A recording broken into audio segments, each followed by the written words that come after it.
So there we were, Buenos Aires. We checked into the hostel, which turned out, spoiler alert, to be one of the best hostels that we'd ever stayed in. The reason for that was the people that were in the hostel. Made some cracking friends in that hostel, and we stayed there for a week. There wasn't much of a plan. We knew that we wanted to ideally see a game of football. We weren't really fussed who. We knew that there was loads of different things to go and see, and it was a case of cracking on and doing it. Now, this episode's not going to all be about football, don't get me wrong. A brief overview of football in Buenos Aires. Most football teams that play in the Argentinian Premier Division play in Buenos Aires. So you've got Buenos Aires city, and you've got Buenos Aires, like the surrounding area. I'm just going to include the surrounding areas here. A hell of a lot of teams play.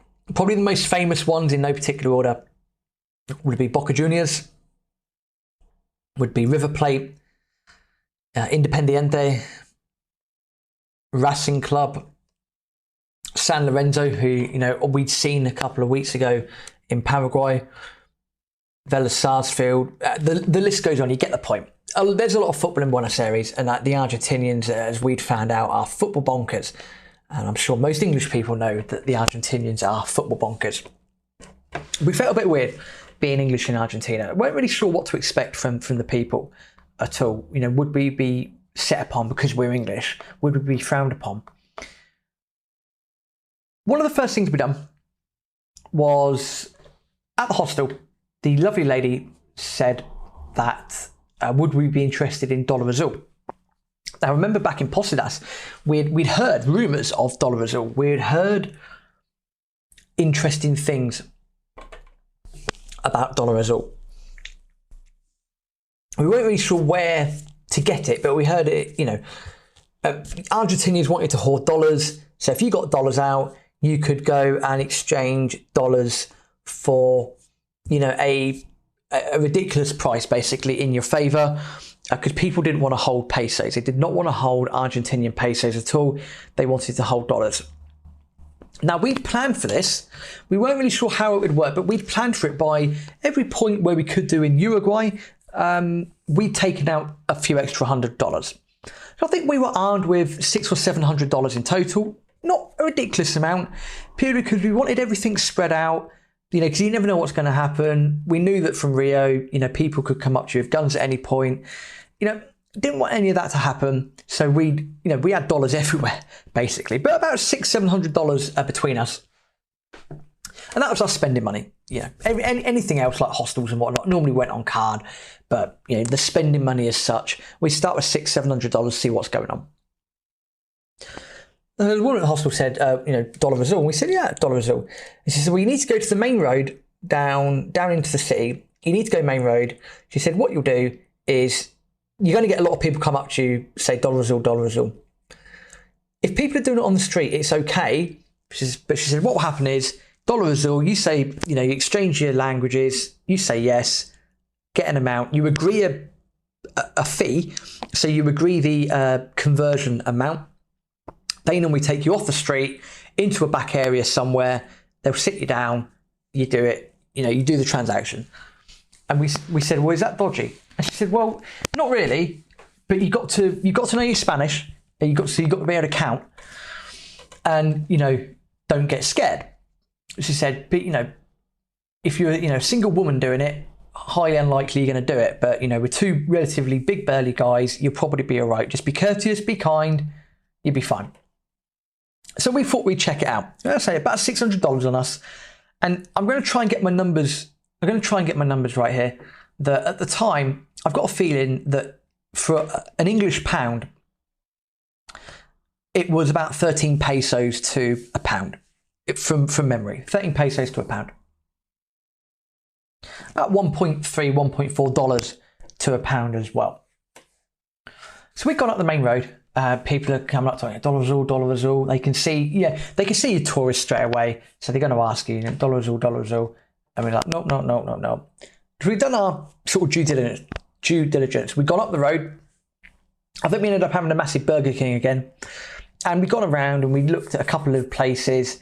The Teatro Colón is around there, the Palacio Barolo, 2 magnificent buildings. In fact, most of Buenos Aires, in effect, has magnificent buildings. We got around to, I think it's like the Plaza de Mayo, which is where they've got a massive Casa Rosada.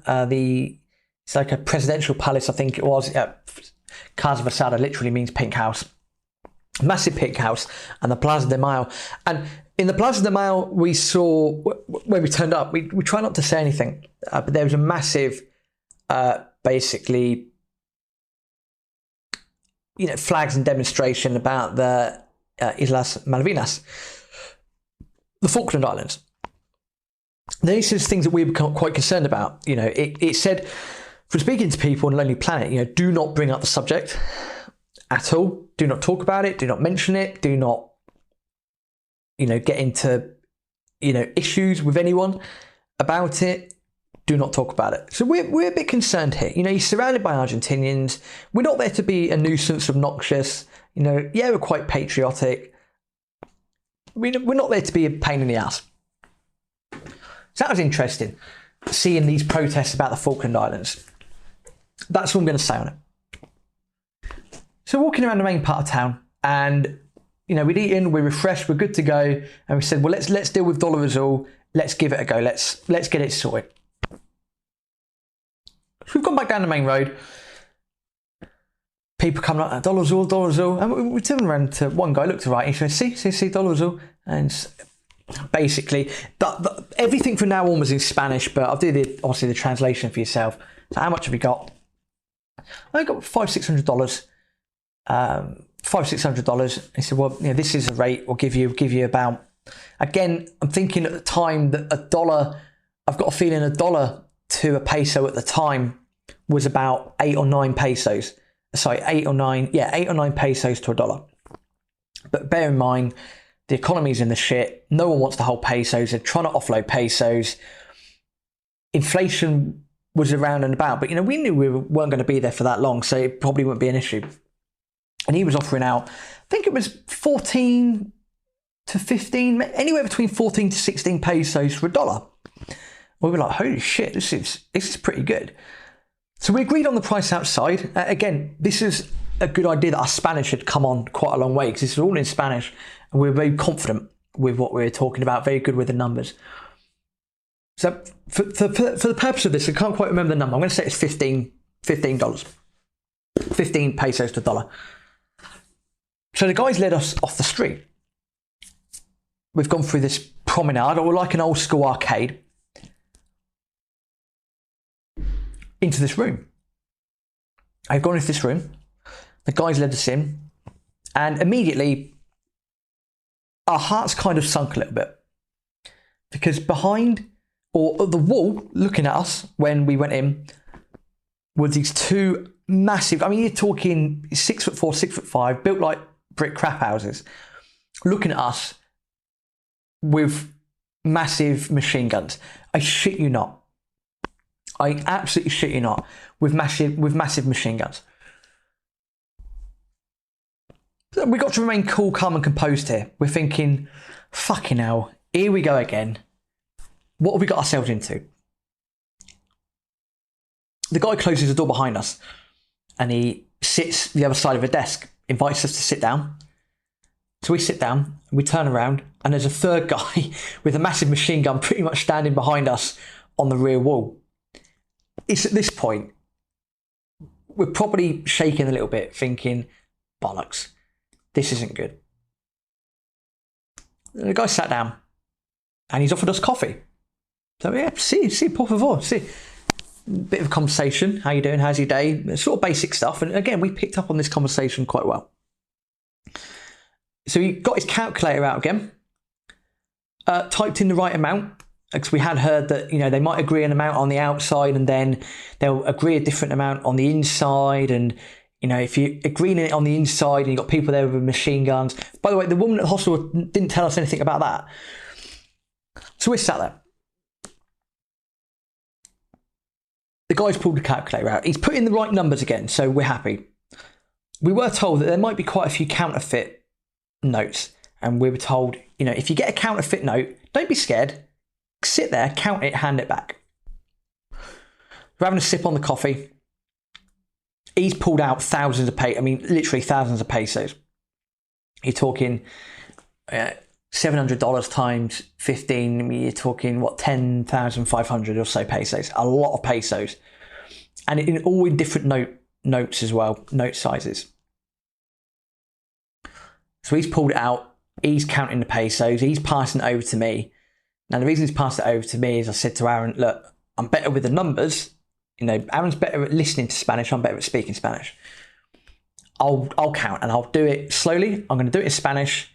And if I don't like it, I'm handing it back. So I'm slowly going through the numbers, counting them out, Guinean, Darcy, all the numbers you could think of. I'm handing them back. Not every note, but I'm handing quite a few notes back. Guy behind the table, he looks like he's getting a bit agitated.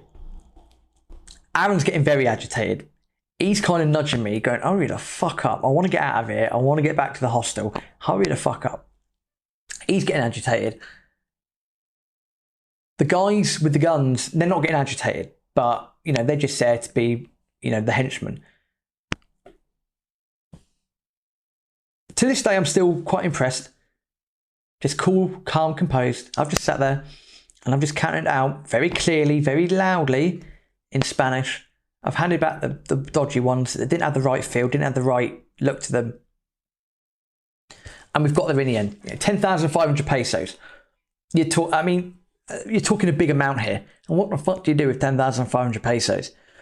It's going to be obvious that we've got a lot of pesos on us. So we want to make it as inconspicuous as possible. So we've had a laugh with the guys and we've divided it up. We put, some pesos go in our socks. Some of the bigger notes go in the wallets. We've got chains on our wallets, so that's fine. We've put some, we've got a couple. I think we had hats on that day. So we put some pesos under our hats. These pockets, these pesos are everywhere. Too many pesos. You never know what you're going to deal with. And we've said our pleasantries to the guys. We've all shaken hands at the end. Muchísimas gracias, mucho gusto. Tendros un bonita dia. Have a good day. Have a lovely day. We've walked out. Everyone's happy. And we very quickly walked back to the hostel. That was an interesting experience doing that. I still love talking about that to this day because it felt really wrong at the time. And to go into a room and see three guys with guns, you shouldn't naturally think the worst, but at the time, we're definitely thinking the worst. We come out alive, we can't have all these pesos. But the beauty of it was that we got back to the hostel and we haven't told anyone. We've divided up the pesos as best as possible. It's pointless putting them all in the same place. So, some are in this bag, some's in that bag, some's in this compartment, some's here, some of it's over there. We were lucky because during the week in the hostel, our hostel got robbed. Luckily, there was some things that had been taken from our room. We were in like an 8-bed dorm, but our bags weren't touched. None of our stuff was touched, which we are grateful for. Secondly, with all these new fandangled pesos that we had, it actually made Argentina the cheapest country we went to in terms of day-to-day expenses. Because we'd gone to the supermarket that evening and, you're in Argentina. The wine in Argentina is very good. So we went to the shop to buy a couple of bottles of wine. And, as you do, we sampled out you buy the cheap house wine, so you want to see how good it is. And then you buy a bottle of the more expensive stuff. But even with that wine, even with the exchange rate, the new exchange rate that we had, we worked out that we must have paid about 30 pence for the cheap bottle of wine and about pound 50 for the decent, not the top range, but a decent wine. And we couldn't believe it. We reworked the maths, and rather than, bear in mind we would have started out with British pounds, then we would have taken dollars out at some point, and then we've converted the dollars into dollar Azul, so the blue dollar rate. So we've ended up with pesos. Originally, we would have ended up with about 13 pesos to a pound. But after we recalculated everything, we'd gone into Argentina and we'd ended up with about 22, 23 pesos to a pound. We were loving it, absolutely loving it. We effectively, without doing much, we nearly doubled our cash, which was absolutely phenomenal, absolutely loving it. And it made Argentina, hands down, one of the most inexpensive places we've ever visited as a result. It's a great experience. I'm not sure what the state of play is now. You know, we are talking 5, 6, actually 5, 6, 7 at the time of recording 7 years ago. So it's probably changed a lot since then. But that was one of the best experiences, you know, we've ever had. Certainly quite an intimidating experience, to say the least. But it shows that once we dug down into it, if you are confident or show confidence, that's a good thing. If you show you've got capability in the language, which is another thing, that's very important. Without having learnt a bit of the language or having an idea, we wouldn't have done that. Without being a little bit streetwise, we probably wouldn't have done that. And natural circumstances, you know, at the time, you know, Aaron and I, quite rugby build people, shall we say. So don't really take any shit. Don't give any shit, but we don't really take any shit either. And we look like we know what we're doing. And that was Dollar Azul. That was getting a lot of bang for your buck, quite literally. Loved it, absolutely brilliant. And that set us up nicely for Buenos Aires. Loads of adventures coming up in Buenos Aires. Some walking, some football, some crazy nights out, some incredibly long, bizarre journeys, and even getting a lip pierced as well, just for chuckles. So what would Buenos Aires offer us? Or what could we offer Buenos Aires? We'll find out next week. We live to tell the tale after Dollar Azul. Hasta luego.